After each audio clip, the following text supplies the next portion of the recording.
Hello बच्चों, आइए प्रश्न को देखते हैं। निम्नलिखित का x के सापेक्ष अवकलन ज्ञात कीजिए और फलन दे रखा है e की घात x की घात 3।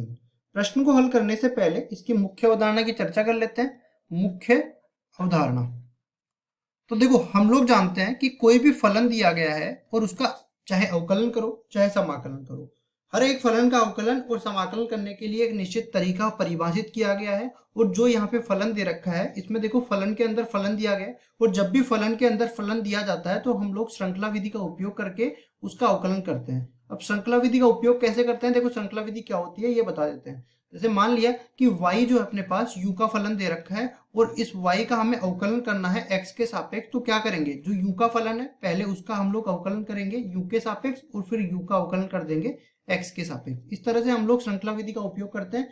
अब चलते हैं देखो सवाल में पहले तो इस पूरे फलन को y के बराबर मान लेंगे e की घात x की घात 3। अब इसको u का फलन बनाएंगे क्योंकि फलन के अंदर फलन दे रखा है, तो इसमें प्रतिस्थापन विधि हम लोग लगाते हैं। x की घात 3 को हम लोग u मान लेते हैं, तो अपने पास y बराबर में e की घात u बन जाता है। अब ये आ गया अपने पास u का फलन y के रूप में।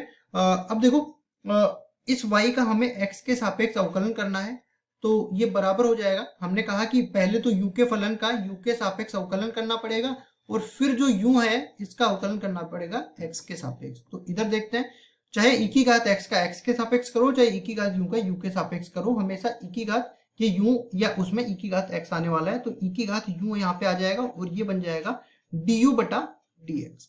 इसके बाद देखो यहाँ से हम लोग जो u का प्रतिस्थापन हमने किया था वो यहाँ पे लिख देते हैं। dy बटा dx बराबर में u की जगह आ जाएगा x की घात 3, तो ये आएगा e की घात x की घात 3 और इधर d बटा dx x की घात 3 का x के सापेक्ष अवकलन करना है। तो देखो dy बटा dx ये फलन आ जाएगा पहले तो e की घात x की घात 3 और गुणा में x की घात 3 का हमें अवकलन करना है x के सापेक्ष, तो ये बराबर होता है 3x की घात 2। यहाँ पे लिख भी देते हैं, जब भी हम लोग x की घात n का x के सापेक्ष अवकलन करेंगे तो ये बराबर हो जाता है n x की घात n माइनस 1 के बराबर, और e की घात x का भी लिख देते हैं, ये बराबर होता है e की घात x के।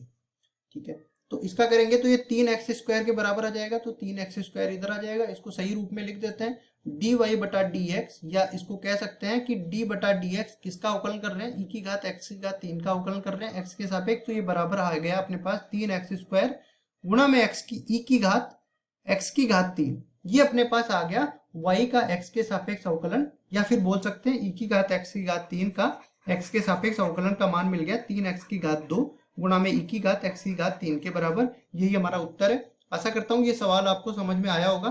धन्यवाद।